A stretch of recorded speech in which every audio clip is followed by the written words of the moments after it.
3 of unit 2। आज हम जो टॉपिक्स कवर करेंगे that are introduction to small scale enterprises, its objective, characteristics and importance. First one is हमारा small scale enterprises क्या होती हैं।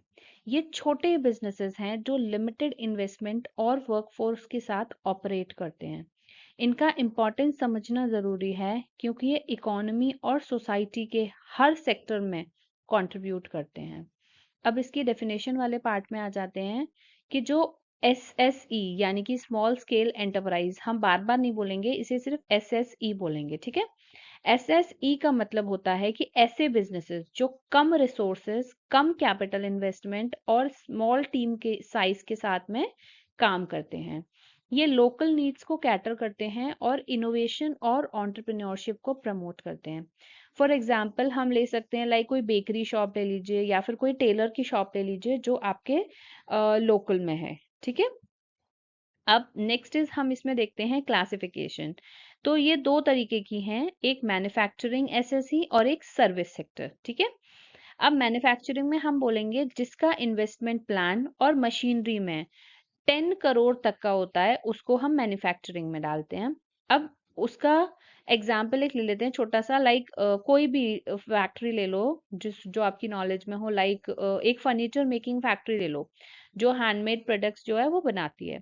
अब सर्विस में एसएसई में क्या आता है, जिनका जो इन्वेस्टमेंट है वो ₹5 करोड़ तक का है, वो सर्विस में है। अब एग्जाम्पल हम बोलेंगे कि एक ट्यूशन सेंटर का ले लेते हैं, क्योंकि tuition is like service provide कर रहे हैं, ठीक है। तो हम ये बोल सकते हैं कि लाइक एक ट्यूशन सेंटर है जहाँ पे 10-12 टीचर्स हैं, वो लगभग 100-150 बच्चों के साथ में ऑपरेट कर रहे हैं। अब यहाँ पे कौन से सेक्टर्स कवर्ड होते हैं, तीनों सेक्टर्स कवर्ड होते हैं, लाइक मैन्युफैक्चरिंग भी, सर्विस भी और एग्रीकल्चर भी। तो मैन्युफैक्चरिंग में हम बोलेंगे कि जैसे छोटी फैक्ट्रीज होती हैं, जैसे कोई प्लास्टिक मेकिंग फैक्ट्री ले लो या टॉय मेकिंग फैक्ट्री भी ले सकते हो। सर्विसेज में बोल दोगे जैसे कोई ब्यूटी सैलून है या जिम है या कोचिंग सेंटर्स हैं। एग्रीकल्चर में बोल दोगे ऑर्गेनिक फार्मिंग या फिर डेयरी प्रोडक्शन या फिर हनी प्रोडक्शन भी बोल सकते हो। अब इसका जो की टेक अवे है वो है कि जो स्मॉल स्केल एंटरप्राइजेस होती हैं वो कंट्री की बैकबोन है, क्योंकि ये एम्प्लॉयमेंट क्रिएट करती हैं और जैसे रूरल एरियाज हैं उनको डेवलप करती हैं और इनोवेशन को बढ़ावा देती हैं। नेक्स्ट इज हमारे पास में ऑब्जेक्टिव्स ऑफ एसएसई। तो अब हमें ऑब्जेक्टिव्स देखते हैं, तो इसके लिए हमें ये जानना बहुत ज़रूरी है कि ये इनका जो मेजर गोल होता है वो होता है इकोनॉमी और सोसाइटी दोनों को बेनिफिट करना। अब इसके जो मेजर ऑब्जेक्टिव हैं वो देख लेते हैं, जैसे first is promotion of entrepreneurship, जो नीचे येलो कलर में है उसे देखते हैं कि एसएसई लोगों को अपने बिजनेस स्टार्ट करने के लिए मोटिवेट करता है, जो सेल्फ एम्प्लॉयमेंट को बढ़ावा देता है। फॉर एग्जाम्पल हम बोल देते हैं, जैसे गांव में बहुत सारी शॉप्स होती हैं छोटी छोटी, लाइक किराना शॉप या फिर कुछ भी। तो वो पहले क्या कर रहे हैं, अपनी फैमिली का उसका वो पहला वेंचर होता है, तो यानी कि वो एंटरप्रेन्योरशिप का को प्रमोशन कर रहे हैं। नेक्स्ट इज हम बोल सकते हैं जॉब क्रिएशन हो रही है इससे, ठीक है। ये रूरल और अर्बन में एम्प्लॉयमेंट क्रिएट करता है, जो पॉवर्टी को कम करता है। इसका एग्जाम्पल हम ले सकते हैं, जैसे हैंडीक्राफ्ट इंडस्ट्रीज हैं जो थाउजेंड्स ऑफ रूरल वुमेन को वर्क प्रोवाइड करती हैं। अब नेक्स्ट हम बोलेंगे बैलेंस्ड रीजनल डेवलपमेंट, ठीक है। अब जो हमारे एसएसईज होती हैं वो रूरल और बैकवर्ड एरियाज में इंडस्ट्रीज एस्टैब्लिश करके वो जो रीजनल डिस्पैरिटी होती है उसको रिड्यूस कर रहे होते हैं, ठीक है। अब इसका एक एग्जाम्पल ले सकते हैं हम, जैसे हमारी कोई टेक्सटाइल मिल है सपोज करो, जो हमारे जो इंटीरियर विलेज में सेटअप होती है वो वहाँ के लोगों को एम्प्लॉयमेंट देती है। नेक्स्ट इज हमारा सेल्फ रिलायंस, पर्पल कलर में जो है उसे देखते हैं। ये लोकल प्रोडक्शन को प्रमोट करके फॉरेन इंपोर्ट्स पे डिपेंडेंसी को कम कर देता है, यानी कि जो जैसे हमारे खादी ग्राम उद्योग जो होते हैं या फिर हम बोलें कि जो विलेज इंडस्ट्रीज होती हैं उनके जो इनिशिएटिव्स होते हैं ये हमें सेल्फ रिलायंट बनाते हैं। नेक्स्ट इज हमारा कंट्रीब्यूशन टू जीडीपी। इनका नेशनल इकोनॉमी में डायरेक्ट इम्पैक्ट होता है, क्योंकि ये गुड्स और सर्विसेज प्रोड्यूस करते हैं। तो हम एक छोटा सा फैक्ट देख लेते हैं, जैसे कि जो हमारा एमएसएमई सेक्टर है वो हमारी जीडीपी में 30% से भी ज्यादा कंट्रीब्यूट करता है। अब लास्ट जो हमारा है वो है support to large scale industries, यानी कि जो छोटी छोटी यूनिट्स होती हैं वो रॉ मटेरियल और पार्ट्स को सप्लाई करके बड़े बिजनेसेस को सपोर्ट करती हैं। फॉर एग्जांपल हम ऑटोमोबाइल सेक्टर के लिए बात करते हैं, क्या वो जितने स्पेयर पार्ट्स होते हैं वो सब खुद ही बना रहे होते हैं? नो। इसके लिए जो छोटी छोटी कंपनीज होती हैं, छोटी छोटी इंडस्ट्रीज होती हैं, वो वर्क कर रही होती हैं, स्पेयर पार्ट्स बना के उनको प्रोवाइड करती हैं। अब इसका जो की टेक अवे है वो है कि जो हमारी स्मॉल स्केल एंटरप्राइज है उसका मेन फोकस है सिर्फ प्रॉफिट कमाना नहीं, बल्कि सोसाइटी और इकोनॉमी के हर सेक्टर को ग्रो कराना है। ठीक है? तो जो एसएससी काम करती है वो हमारी सोसाइटी और इकोनॉमी के लिए काम करती है। नेक्स्ट इज हमारा characteristics of small scale enterprises, यानी कि हमें एसएसई को आइडेंटिफाई करने के लिए इनके यूनिक कैरेक्टरिस्टिक्स को समझना बहुत जरूरी है। जैसे कि हम बोलेंगे, सबसे पहली चीज जो हमने बोली थी वो थी हमारा लिमिटेड इन्वेस्टमेंट होता है यहाँ पे।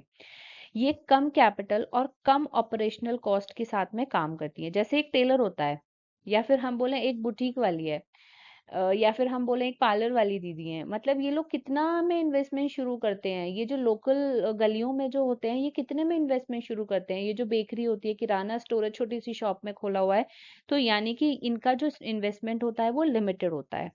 नेक्स्ट इज हमारा, ये लोकल मार्केट ओरिएंटेड होते हैं। ठीक है? यानी कि ये इनका मेन एम ये नहीं है कि मतलब पूरा, जैसे आगरा रीजन का एक बुटीक है तो पूरा आगरा को कवर करेगा, नहीं, वो लोकल रीजन को ही कवर करेगा। ठीक है? तो इनका जो टारगेट है वो है कि ये लोकल मार्केट के लिए प्रोडक्ट्स बनाते हैं और जो उनके रीजन के कस्टमर्स की नीड्स को फुलफिल करे। तो इन्हें कोई ऐसा लालच नहीं होता कि पूरा यूपी को कवर करना है, पूरा इस नदर्न एरिया को कवर करना है, या ऐसा कुछ भी नहीं है। ठीक है? जैसे एक पेस्ट्री वाला होता है या फिर एक बेकरी वाले को ले लो, तो बेकरी वाले का एम क्या होता है? मतलब अपनी सिटी तक, अपनी टाउन तक, या फिर मतलब अपना लोकेलिटी, जैसे कमला नगर का कोई बेकरी वाला है, क्या वो ये एक्सपेक्ट करेगा सदर से उसे ऑर्डर मिलेगा, सिकंदरा से उसे ऑर्डर मिलेगा? नहीं, वो सिर्फ अपने लोकल एरिया को कवर करेगा। नेक्स्ट इज हम ये देखते हैं, लेबर इंटेंसिव है ये। अब टेक्नोलॉजी की जगह यहाँ पे मैनुअल लेबर पर ज्यादा फोकस किया जाता है। फॉर एग्जाम्पल हम हैंडलूम इंडस्ट्रीज की बात करते हैं जहाँ पे मैनुअली फैब्रिक बनाया जाता है। अब नेक्स्ट इज हम फ्लेक्सिबिलिटी को ले लेते हैं, पर्पल कलर में जो है, इनका जो साइज और स्ट्रक्चर जो होता है वो बहुत छोटा होता है, जो मार्केट के चेंजेस के हिसाब से ना बहुत इजीली अडेप्ट कर जाता है। तो जैसे कि जो हम एग्जांपल ले लेते हैं कि जैसे डिमांड बढ़ने पर ना एक बेकरी नए फ्लेवर्स इंट्रोड्यूस कर देती है और डिमांड कम हो गई तो वो बंद भी कर देगी, उसको मेजर डिफरेंस नहीं होता है। नेक्स्ट इज हमारा इंडिपेंडेंटली ऑपरेटेड। तो ये जो ओनर होता है वो खुद काम मैनेज करता है, जिसमें उसके फैमिली मेंबर्स का पूरा सपोर्ट होता है उसको। तो हम यहाँ पे एग्जांपल बोल सकते हैं, जैसे कोई किराना शॉप है जो फैमिली रन है, या बुटीक है, बेकरी शॉप है। ठीक है? अब यहाँ पे जो नेक्स्ट आ जाता है लास्ट, वो है इनोवेशन। तो इनका कस्टमर के साथ प्रॉक्सिम नए और क्रिएटिव सॉल्यूशंस डेवलप करने में मदद करता है। फॉर एग्जांपल जैसे जो स्मॉल स्केल एंटरप्राइज है जो इको फ्रेंडली पैकेजिंग सॉल्यूशंस बनाती है, यानी कि इनोवेशन ही है। ठीक है? Next topic for today is importance of SSE. अभी हमने देखा कि ये हमें एम्प्लॉयमेंट प्रोवाइड करता है, हमारी इकोनॉमिक ग्रोथ के लिए काम करता है, जो रीजनल डेवलपमेंट होता है, जैसे विलेज में जो इंडस्ट्रीज हैं वो वहाँ का हमारा रीजनल डिस्पैरिटी है उसको भी कवर कर रहा है। या हम बोलें कि मतलब लार्ज स्केल जो इंडस्ट्रीज थी उनको सपोर्ट मिल रही है। या ये भी बोल सकते हैं कि मतलब हम एक्सपोर्ट प्रमोशन भी यहाँ से कर रहे हैं, जैसे कारपेट्स वगैरह होता है। तो इनको डिटेल में देखते हैं कि फर्स्ट वन इज हमारा इकोनॉमिक ग्रोथ। तो जो हमारा जीडीपी में स्मॉल स्केल इंडस्ट्रीज जो होती हैं वो बहुत अच्छा रोल प्ले करती हैं। ठीक है? क्यों? क्योंकि जो लार्ज स्केल इंडस्ट्रीज के कंपैरिजन में ये ज्यादा जॉब जॉब जो है वो क्रिएट करती हैं। इसका फैक्ट तो हमने बता ही दिया था कि लाइक 30% से ज्यादा ये हमारा जीडीपी में रोल प्ले करते हैं। दूसरी चीज ये भी देख लेते हैं कि जो हमारा एमएसएमईज हैं उनके जो प्रोडक्ट्स हैं इंडिया के, वो एक्सपोर्ट किए जाते हैं। और वो एक्सपोर्ट का 45% कवर करते हैं। ठीक है। अब नेक्स्ट हम देख लेते हैं एम्प्लॉयमेंट जनरेशन। तो हमें पता है कि ये कैपिटल इंटेंसिव नहीं है, ये लेबर इंटेंसिव है। तो लेबर इंटेंसिव होने की वजह से ये हर तरह के स्किल लेवल को लोगों को नए जॉब्स क्रिएट करते हैं। हम इसका एग्जांपल ले लेते हैं कि जैसे विलेजेस में एक हैंडीक्राफ्ट यूनिट है, वो वहाँ के लोगों को एम्प्लॉयमेंट देती है। अब इस जगह पे अगर हम बोलते कि ये ना कैपिटल इंटेंसिव होती, कैपिटल इंटेंसिव का मतलब मशीनरी लगी हुई है, मशीन से काम हो रहा है, तो क्या इतनी एम्प्लॉयमेंट जनरेट होती? नहीं। तो यानी कि ये लेबर इंटेंसिव होती हैं स्मॉल स्केल इंडस्ट्रीज जो हैं। अब नेक्स्ट देख लेते हैं, जैसे जो बैलेंस्ड रीजनल डेवलपमेंट होता है यहाँ से, तो ये देखते हैं कि जैसे रूरल और सेमी अर्बन एरियाज जो होते हैं, उनके जो इंडस्ट्रियल हब्स हैं, उनको इन्होंने कन्वर्ट कर दिया है प्रॉपर इंडस्ट्रियल हब्स में। ठीक है। तो जैसे हम बोलें कि जो बैम्बू है, या फिर हम बोलें कि कारपेट्स वगैरह बनाए जाते हैं, ये सारी चीजें अगर हम देखते हैं, तो जैसे बैम्बू है, बैम्बू हैंडीक्राफ्ट जो है वो नदर्न ईस्ट में बहुत ज्यादा फेमस है। और वहां पे उसने क्या किया है, बहुत अच्छा खासा वर्क है बैम्बू का, और वहां पे बहुत अच्छा डेवलपमेंट भी है। आप फोर्थ पॉइंट यहाँ देखते हैं कि जैसे सपोर्ट टू लार्ज इंडस्ट्रीज है, तो ये बड़े इंडस्ट्रीज के लिए रॉ मटेरियल और स्पेयर पार्ट्स को प्रोवाइड करता है। फॉर एग्जांपल हम बोल सकते हैं जैसे कार मैन्युफैक्चरिंग है, उनके जो ऑटो पार्ट्स होते हैं, उनको छोटी छोटी ये जो एंटरप्राइजेस हैं यही प्रोवाइड कर रही होती हैं। अब लास्ट देखते हैं हमारा एक्सपोर्ट प्रमोशन। जैसे हाई क्वालिटी और लो कॉस्ट गुड्स एक्सपोर्ट करके फॉरेन एक्सचेंज रिजर्व भी ये हमारा बहुत बढ़ाते हैं। जैसे हम बोलते हैं हमारे जो कारपेट्स हैं, या फिर हमारे जो गारमेंट्स हैं, तो वो बहुत एक्सपोर्ट किए जाते हैं। Okay, that's all for today, thank you.